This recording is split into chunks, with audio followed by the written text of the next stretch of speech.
Hi everyone, I'm here to give the review of the book Drive, The Surprising Truth About What Motivates Us. It is a non-fiction book written by Daniel.H.Pink. It was published in 2009. The book focuses entirely on the topic of motivation.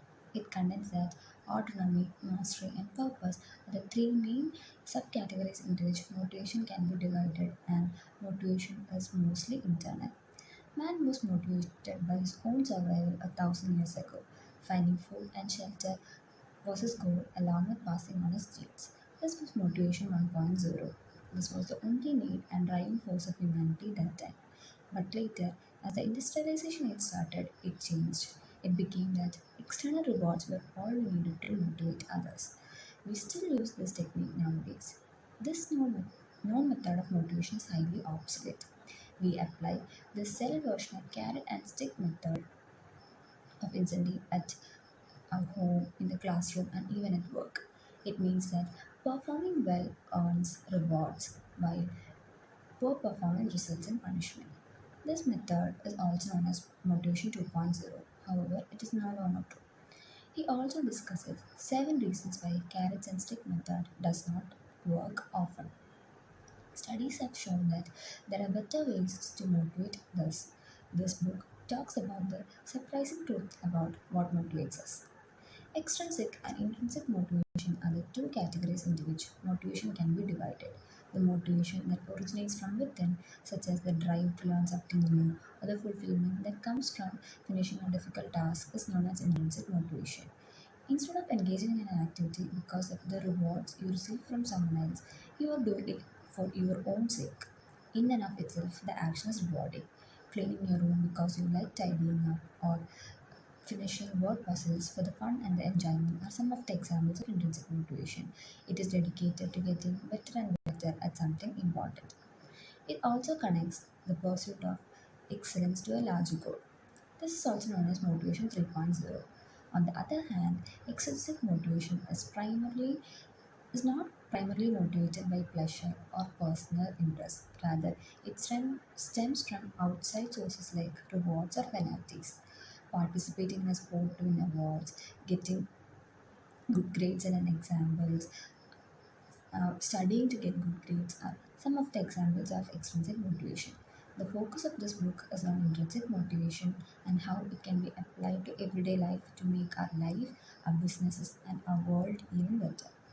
Pink introduces the idea that the three key elements of intrinsic motivation are autonomy, mastery, and purpose. The desire to direct our own lives is referred to as autonomy.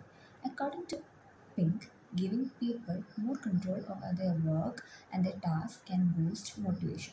When people are given more freedom over the 4 T's, that is, their task, their time, their technique, and their team, highly intrinsically motivated behavior will emerge. Autonomy does not imply complete freedom, rather, it entails striking the proper balance between the structure and independence. The next element is mastery. Mastery is the desire to improve at something important.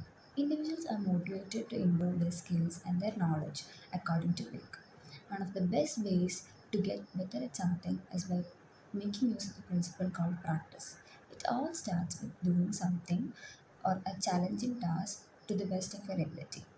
Set clear goals and seek feedback to determine where you have to improve, and other important thing that you have to be consistent at what you do. We should have a growth mindset and believe that we will improve at what we do. Pink believes that creating an environment that encourages continuous learning and development can boost motivation. Three peculiar laws govern mastery. Mastery is a mindset, which means that what people believe shapes what they achieve. The next, mastery is a pain, which means that path to mastering something is difficult. To succeed, you will have to have perseverance. The next is mastery as an asymptote, which means that you can get close to it, but you will never fully experience it. The final element is purpose. Having a higher purpose or realizing the significance of your work and its impact can be very motivating on its own. The sense that our actions have a higher purpose and a part of something bigger than ourselves is purpose. According to Pink, Tying work to a greater goal can greatly increase motivation and engagement.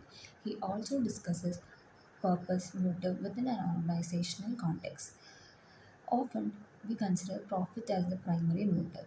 Even though it is important, it might not be enough of a push for the people or the organization. An equally important energy source that we frequently overlook or write off as difficult is what may refer to as the purpose motive.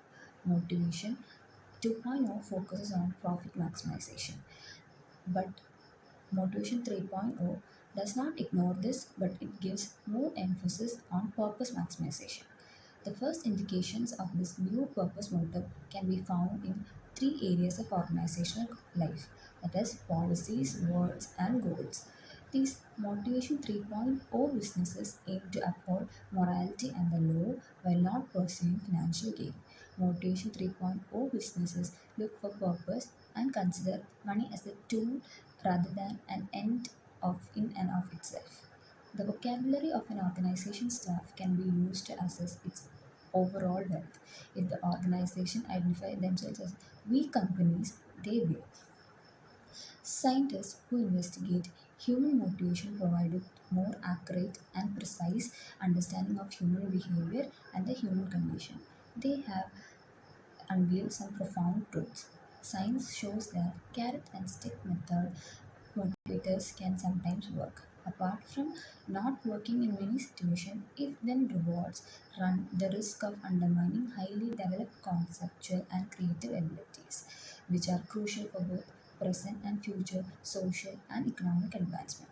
Research indicates that the key to achieving high performance in not our reward and punishment drive or our biological drive, but it is our third drive and which is our innate desire to take charge of our lives, develop our potential, and lead meaningful lives. It will not be simple to align business with these realities. It's hard to unlearn old beliefs, and it is even more difficult to break old habits. But we must be optimistic about the chances of narrowing the motivation gap soon. This difference between what business does and what science knows has been the central idea of this book. Even it seems difficult, there are good reasons to be hopeful. In this book, Pink presents a compelling case of reevaluating traditional approaches to motivation and offers insight into creating a work environment that fosters intrinsic motivation, creativity, and fulfillment. The non routine creative work that is poised to take off in the economy of the future can only flourish when individuals are allowed the freedom to pursue mastery with the clear objective of making a positive impact on something greater than themselves. This is the summary of this book. Thank you.